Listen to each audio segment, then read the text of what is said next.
ഇന്ന് കർക്കിടക മാസത്തിലെ വാവാണല്ലേ. അപ്പം അതിന് പറ്റിയ നല്ലൊരു പച്ചക്കറികളൊക്കെ വെച്ചിട്ടുള്ള ഒരു ഊണ്, വെജിറ്റേറിയൻ ലഞ്ച് ഉണ്ടാക്കുന്ന എങ്ങനെയെന്ന് നോക്കാം.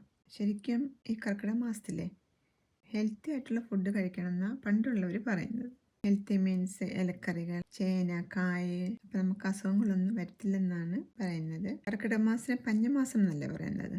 മഴയും ചൂടും ഒക്കെ ആയി അസുഖം വരുന്ന മാസം. അതുകൊണ്ട് നല്ല അതിന് വേണ്ടിയിട്ട് ചീരക്കറി, മാങ്ങയും തൈരും ഒക്കെ ഇട്ടുണ്ടാക്കിയത്, ഏത്തക്കായ് തോരൻ, ചേന മെഴുക്ക് പുരട്ടി, പിന്നെ മോരുകറി, പുളിശ്ശേരിയും തക്കാളി കിച്ചടിയും കുറച്ച് കണ്ണിമാങ്ങ അച്ചാറും ഒക്കെ ആയിട്ട് അതിന് വേണ്ടിയിട്ട് ഒരു ഇലയൊക്കെ ഇട്ട്. സദ്യ ഒന്നുമല്ല കേട്ടോ, ജസ്റ്റ് വെജിറ്റേറിയൻ ലഞ്ച്. ഇലയിൽ കഴിക്കുമ്പം സ്വാദേറില്ലേ. അപ്പം ആദ്യം പപ്പടവും കണ്ണിമാങ്ങ അച്ചാറും ഒക്കെ വെച്ച്, പിന്നെ തക്കാളി കിച്ചടിയും ചീരാവിയൽ.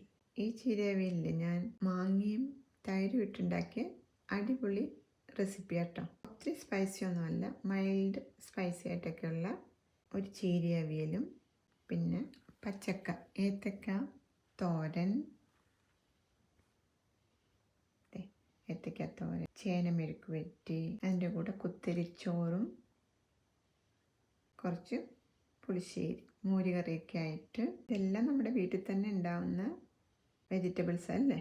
അപ്പം അതൊക്കെ കൊണ്ടൊരു അടിപൊളി ഒരു ഊണ് നിങ്ങൾക്ക് തയ്യാറാക്കിയെടുക്കാം, വെജിറ്റേറിയൻ ലഞ്ച്. അപ്പം ഇതിൻ്റെ എല്ലാ റെസിപ്പി ലക്ഷ്മീസ് റെസിപ്പീസിൽ പോയാൽ കാണാം. എല്ലാവരും ഹെൽത്തി ആയിട്ടുള്ളൊരു ലഞ്ച് ഒന്ന് ഉണ്ടാക്കി നോക്കൂ.